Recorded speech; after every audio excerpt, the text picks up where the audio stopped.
दोस्तों स्वागत है आपका हमारे चैनल में। आज हम बात करेंगे from the diary of Anne Frank chapter की समरी के बारे में।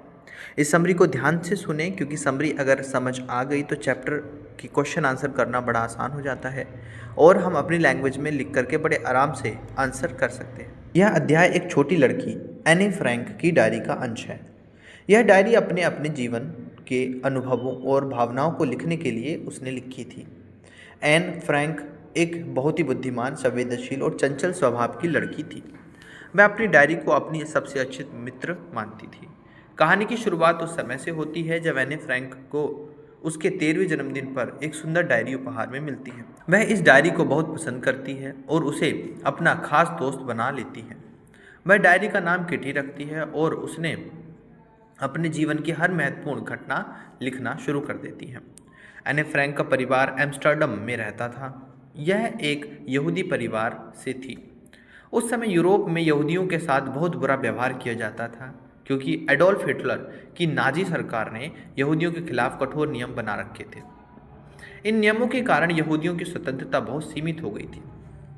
हालांकि इस अध्याय में एन मुख्य रूप से अपने स्कूल के जीवन और अपने उनके स्वभाव के बारे में लिखती है। वह बताती है कि उसके बहुत सारे दोस्त हैं लेकिन फिर भी उसे लगता है कि वह अपने मन की बातें किसी से खुलकर नहीं कह सकती, इसलिए वह अपनी डायरी को ही अपना सबसे अच्छा मित्र मानती है। एने अपने स्कूल और शिक्षकों के बारे में भी लिखती है। वह बताती है कि उसके कई शिक्षक बहुत अच्छे हैं लेकिन एक शिक्षक उससे थोड़ा नाराज रहते हैं। उस शिक्षक का नाम मिस्टर किसिंग होता है। वे एन से इसलिए नाराज होते हैं क्योंकि वह कक्षा में बहुत अधिक बातें करती है। एन का स्वभाव बहुत चंचल और बातूनी था। वह अपनी सहेलियों से कक्षा में भी बातें करती रहती थी। इसी कारण मिस्टर किसिंग उसे कई बार डांटते भी थे। एक दिन उन्होंने उसे सजा के रूप में एक निबंध लिखने को कहा। निबंध का विषय था एक बातूनी लड़की।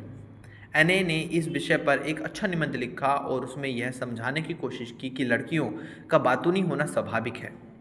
उसने यह भी लिखा कि उसे यह आदत अपनी माँ से मिली है। इस आदत को वह पूरी तरह से बदलना असंभव समझती है। मिस्टर किसिंग ने उसका निबंध पढ़ा और उसे स्वीकार कर लिया, लेकिन एन फिर भी कक्षा में बातें करना बंद नहीं कर पाई। इसके बाद शिक्षक ने दूसरा निबंध लिखने की सजा दी। इस बार इस विषय था एक असीमित बातूनी लड़की। एन ने इस निबंध को भी मज़ेदार तरीके से लिख डाला, लेकिन जब उसने फिर से बातें की तो मिस्टर किसिंग ने तीसरी बार सजा दी। इसका विषय था एक बातूनी लड़की की समस्या। इस बार एने ने अपनी सहेली की मदद से बहुत ही रचनात्मक निबंध लिखा। यह निबंध एक मज़ेदार कविता के रूप में था जिसमें एक माँ बत्तख और दूसरे बच्चों की कहानी थी। उस कहानी में बताया गया कि बत्तख के बच्चे बहुत ज़्यादा आवाज़ करते थे और उनके पिता ने उन्हें सजा दी। जब मिस्टर किसिंग ने यह निबंध पढ़ा तो वे हंस पड़े। उन्हें एन की रचनात्मकता बहुत पसंद आई। उसके बाद उन्होंने एन को सजा देना बिल्कुल बंद कर दिया और उसकी बातूनी आदत को स्वीकार कर लिया। इस प्रकार यह अध्याय एने फ्रैंक के जीवन, उसके स्वभाव और उसके विचारों को दर्शाता है। यह हमें यह भी बताती है कि एन बहुत ही रचनात्मक और बुद्धिमान लड़की थी। वह अपनी समस्याओं को भी मज़ेदार और रचनात्मक ढंग से प्रस्तुत करती थी। यह कहानी हमें कई महत्वपूर्ण बातें सिखाती है। सबसे पहली बात कि हर व्यक्ति का स्वभाव अलग होता है और हमें दूसरों की विशेषताओं को समझने की कोशिश करनी चाहिए। दूसरी बात यह है कि रचनात्मकता और हास्य की भावना से कई समस्याओं का समाधान किया जा सकता है। एने फ्रैंक की डायरी बाद में दुनिया की प्रसिद्ध डायरी बन गई। यह डायरी हमें उस समय के जीवन और एक छोटी लड़की की भावनाओं को समझने में मदद करती है। तो दोस्तों ये समरी थी इस चैप्टर की। कैसी लगी ज़रूर बताना। ज़्यादा से ज़्यादा चैनल को सब्सक्राइब कर लेना और हमें आपसे एक बहुत ज़्यादा ज़रूरी बात भी कहनी है। हमें आपके सहयोग की बहुत ज़्यादा आवश्यकता है। ऊपर दिए गए बारकोड पर जो भी आप सही समझें हमें ज़रूर भेजें।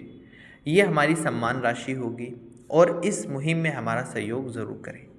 आपके मार्क्स टॉप आएँ, इसी बात की शुभ चिंता में हम अपनी वीडियो को ख़त्म करते हैं और मिलेंगे नेक्स्ट वीडियो में। आपका बहुत बहुत धन्यवाद।